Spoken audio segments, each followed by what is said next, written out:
આજે કલેક્ટર જેના દીકરાને કલેક્ટર બનાવવા માંગે, મંત્રી એના દીકરાને મંત્રી બનાવવા માંગે, ધારાસભ્યના દીકરાને જિલ્લા પંચાયતનો સભ્ય બનાવવા માંગે. એ ખેડૂત છે દીકરાને ખેડૂત બનાવવા માંગે. શું કામ? રેવા જ નથી તો ભાઈ.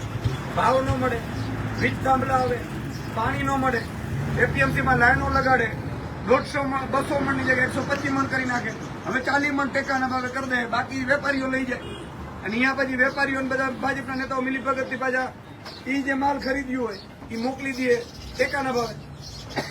એટલે ખેડૂત છે પારાવાર મુશ્કેલીથી પીડાય છે. કારણ શું છે ખબર છે? અમે ભોળા છીએ, અમે દિલના ભોળા છીએ, ભગવાનમાં માનનારા છીએ, દ્વારકાધીશમાં માનનારા છીએ, અને એના આશીર્વાદથી હાલે છે ગાડી. બાકી જાણતા કોઈ હોય નહીં કાનૂન. એટલે આ પરિસ્થિતિ છે. આજે નારભાઈ મારી સાથે જ અહીંયા બેઠા હતા.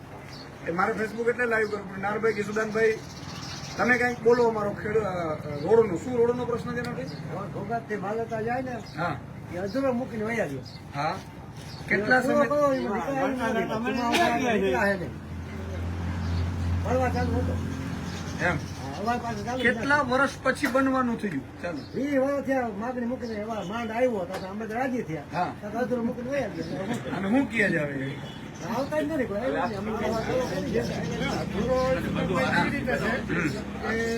એક દરકો અહીંયા પૂરો કરવી તો પાછા 1 કિલોમીટર હાલો પાછા દરકો અહીંયા મૂકી પછી પાછા કન્યાપુર સુધી એ રીતે 5 કિલોમીટર 1 રસ્તો